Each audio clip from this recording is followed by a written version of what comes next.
I'm going to read as you follow along with the book. We're starting chapter 10, An Anxious Night. At first, Ralph's scheme worked. Keith delivered the promised bacon, toast, and jelly.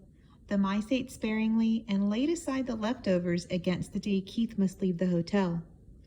Ralph's mother continued to worry about tipping room service. "I want to do the right thing," she insisted. "There must be some way we can manage a tip." The mice dared not leave the nest to search for small coins that might have rolled under beds and dressers. It was late in the afternoon when Ralph heard Keith and his parents returning to their rooms. Very quietly, so that his toenails did not make scrabbling sounds in the woodwork, he slipped to the knothole and peeped out in time to see Keith flop down on the bed.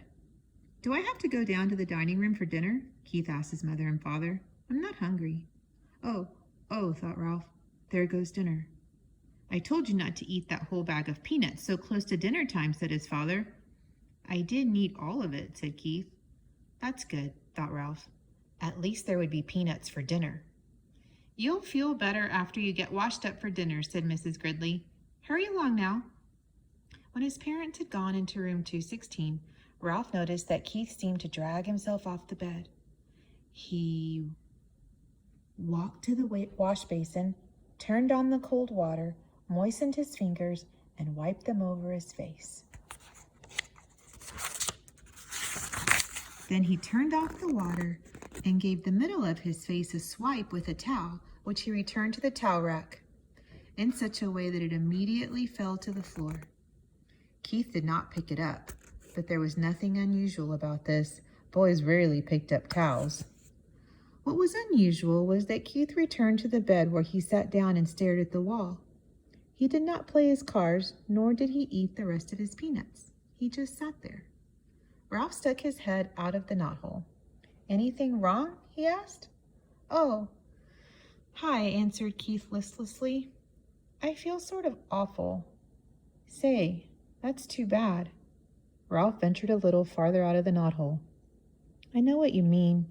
Thinking about the motorcycle makes me feel awful too." "It's not that kind of awful," said Keith.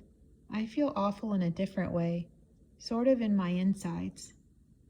"Think you'll make it for dinner?" asked Ralph. "Oh, I guess so." There was no enthusiasm in Keith's voice. "Anything I can bring you?" "Whatever is handy," said Ralph, who hesitated to place an order when he could see Keith did not feel like going to dinner at all.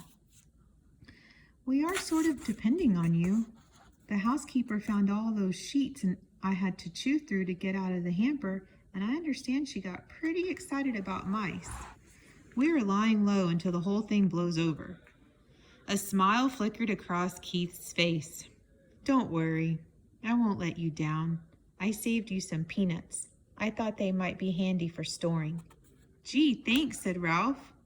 Keith got slowly off the bed and poked the peanuts one by one through the knothole.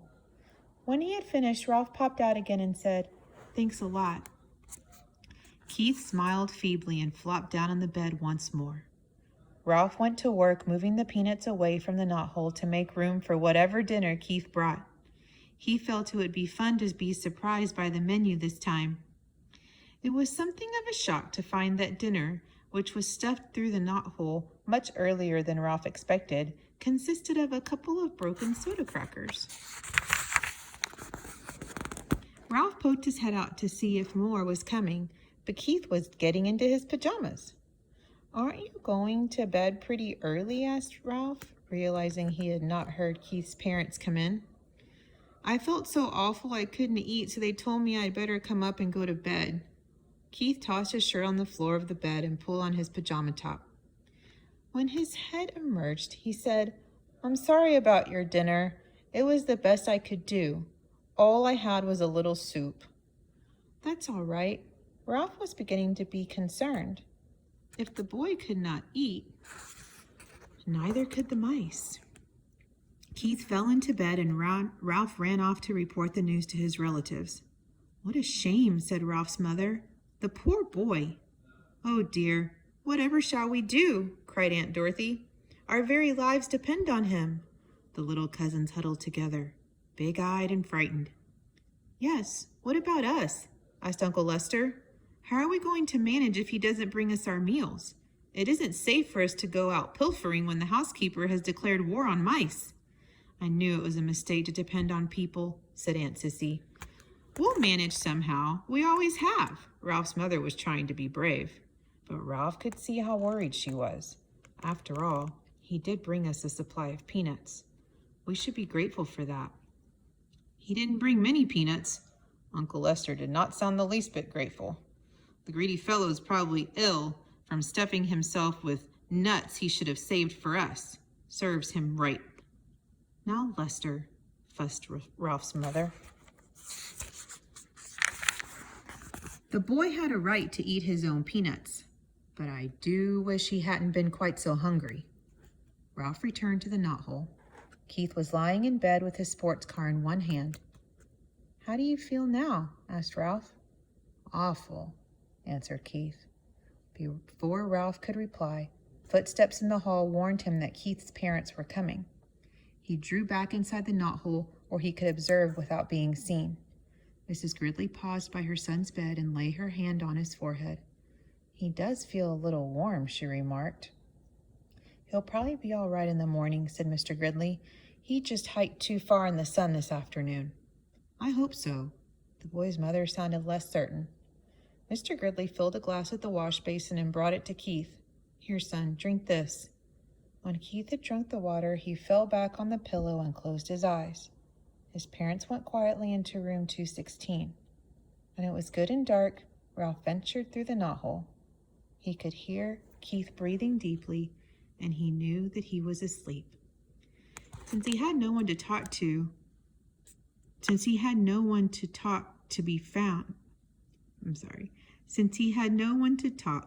he found his little crash helmet where he had hidden it behind the curtain, and after he had adjusted the rubber band under his chin, he climbed up to the windowsill to look out into the world beyond the hotel and to dream about the lost motorcycle.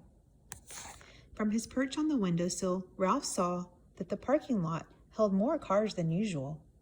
This meant that the motels back on the highway were full, and travelers had followed the sign pointing to the Mountain View Inn. He could hear the holiday weekend activity in the halls, too. People walking up and down, luggage being set with a thump on the floor, keys rattling in locks. Gradually, as the night wore on, the hotel grew silent. More silent than usual for now.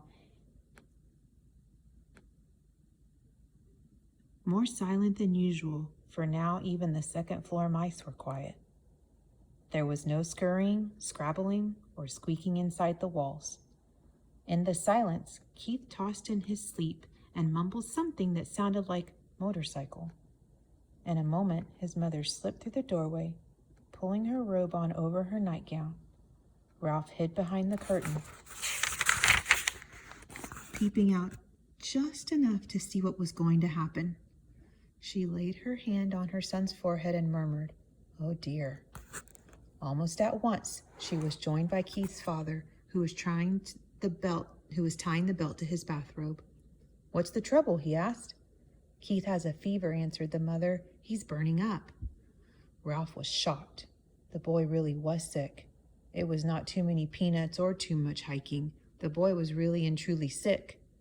The father turned on the lamp on the bedside table, and he too laid his hand on the boy's forehead. Keith opened his eyes. "I'm so hot," he mumbled. "I want a drink."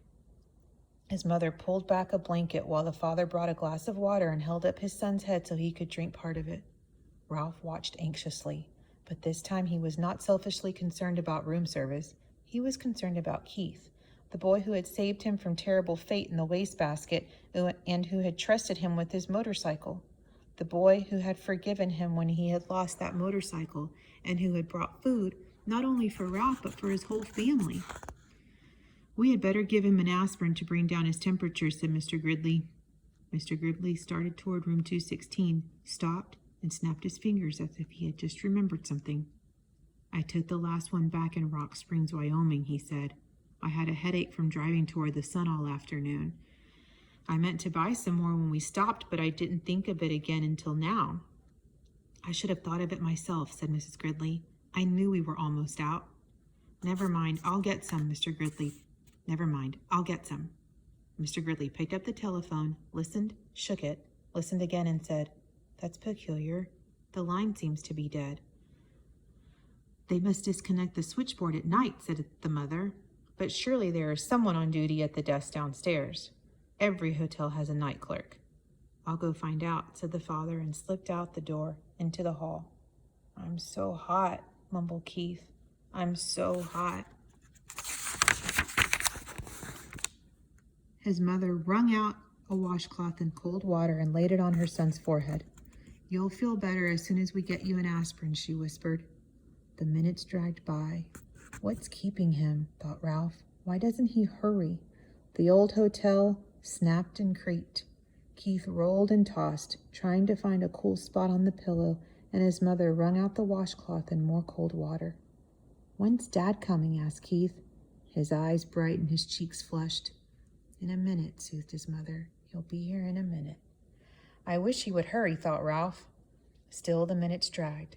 Finally, footsteps were heard in the hall, and Mr. Gridley returned to room 215.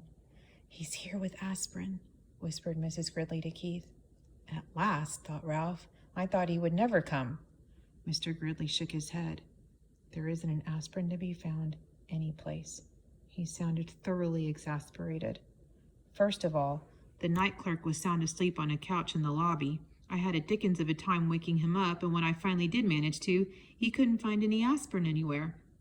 Oh, no, exclaimed the mother. Oh, no, echoed Ralph's thoughts. What about the little gift shop off the lobby? Asked Mrs. Gridley. It must sell aspirin. Locked up tight, and the clerk went home with the key, answered Mr. Gridley. Oh, dear. The night clerk was really very nice about it, said the father. He even came up and looked in the housekeeper's office. How far is the nearest drugstore? 25 miles back on the main highway, answered the father, and it closed at 10 o'clock and doesn't open until 9 in the morning. The mother held her watch under the lamp, and it's almost 1 o'clock. It is hours until morning.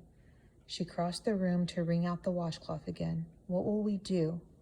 What can we do? Asked the father helplessly. I even telephoned the doctor, but there has been a bad accident back on the highway, and he can't come. The night clerk said he would telephone the milkman before he starts his route at 6 and ask him if he can bring some aspirin, but he won't get here until 7 or later. All we can do is wait. Keith tossed under the cold washcloth. Mom, I think I'd like to go to sleep now, he muttered thickly. I guess that is all you can do, said his mother, and bent over to kiss his hot forehead before she turned out the light. Ralph did not even wait for the boy's parents to leave the room. As soon as the light was out, he leaped silently to the carpet, and by the time they had gone through the doorway into room 216, he had hidden his little crash helmet behind the curtain and was halfway through the knothole. Somewhere, someplace in that hotel, there must be an aspirin tablet, and Ralph was going to find it. He only wished he had the motorcycle so he could travel faster. I don't know about you, but I have a connection to this chapter. It makes me think about when Cohen has had a fever and